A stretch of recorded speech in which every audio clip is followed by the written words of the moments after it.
Olá pessoal, meu nome é Marcos Piascovi, eu trabalho na SGS e nesses próximos 40 minutos eu gostaria de passar para vocês informações sobre as diretivas WEEE e ROSS e eventuais implicações que essas diretivas poderiam trazer aos seus empreendimentos. Vamos lá então.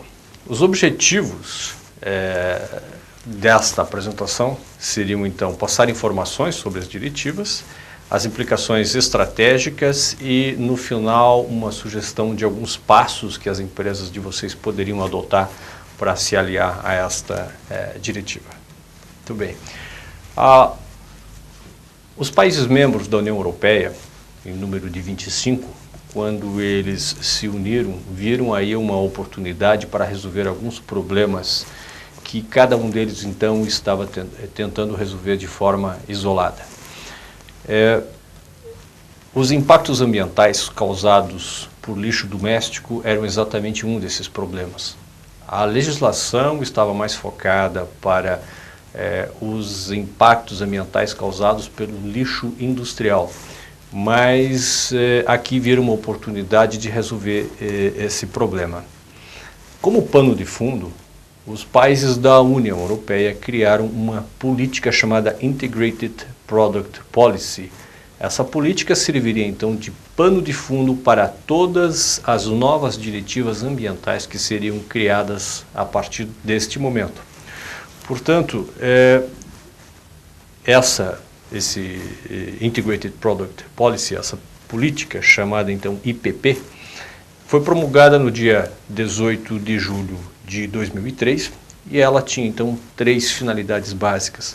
A primeira delas era medir os impactos ambientais, fazer com que as empresas começassem a medir os impactos ambientais, fazer com que as empresas desenvolvessem crescimento sustentável e a análise do ciclo de vida, aí já dando início à ISO 14040, que entra em vigor no ano de 2006, no segundo semestre de 2006. Portanto, com esse pano de fundo, os países da União Europeia, os 25 países da União Europeia, a parte deles seria influenciar os preços, incentivar a demanda e fazer a promoção de produtos que estivessem ecologicamente corretos. Muito bem, antes de continuarmos, era bom entender o que são as diretivas. Quando o Parlamento Europeu resolve legislar sobre qualquer assunto, ele não pode interferir diretamente na Constituição dos 25 países membros, afinal de contas, são todos países soberanos. Nesse caso, o Parlamento Europeu edita uma diretiva e ela teria um prazo de transposição, um prazo para ser incorporado à legislação de cada um desses países. Significa que a ideia desta diretiva então incorporada à Constituição de cada um dos países. Significa, por exemplo, que uma diretiva na Alemanha se tornaria uma norma, na Espanha se tornaria um decreto real e assim por diante. Entretanto, é importante saber que existem 2 tipos de diretivas. Isso a gente vai ver muito na literatura sobre o assunto. Existe a diretiva chamada Single Market Directive e a outra diretiva comum.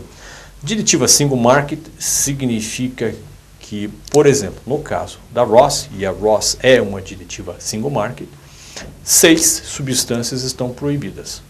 Os países podem optar por ter 7, 8 ou 10, mas não menos de 6. Já a diretiva WEEE é uma diretiva comum, e esta diretiva WEEE diz que os produtos precisam ter características de reciclabilidade. Como cada país vai reciclar, vai coletar e vai reciclar seus produtos, na verdade é problema de cada país.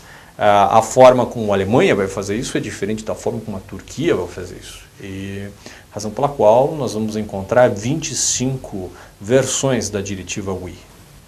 Muito bem, então no dia 27 de janeiro de 2003, o Parlamento Europeu e o Conselho Europeu aprovaram as 2 diretivas, a WEEE, que se chama Waste Electrical and Electronic Equipment, que também é a diretiva de reciclagem, e a diretiva RoHS, Restriction on the Use of Hazardous Substances, que é a diretiva das substâncias proibidas.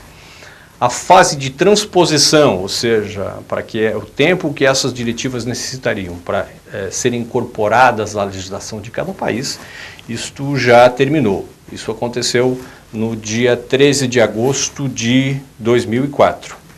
A diretiva WEEE, entretanto, já entrou em vigor no dia 1º de janeiro de 2006.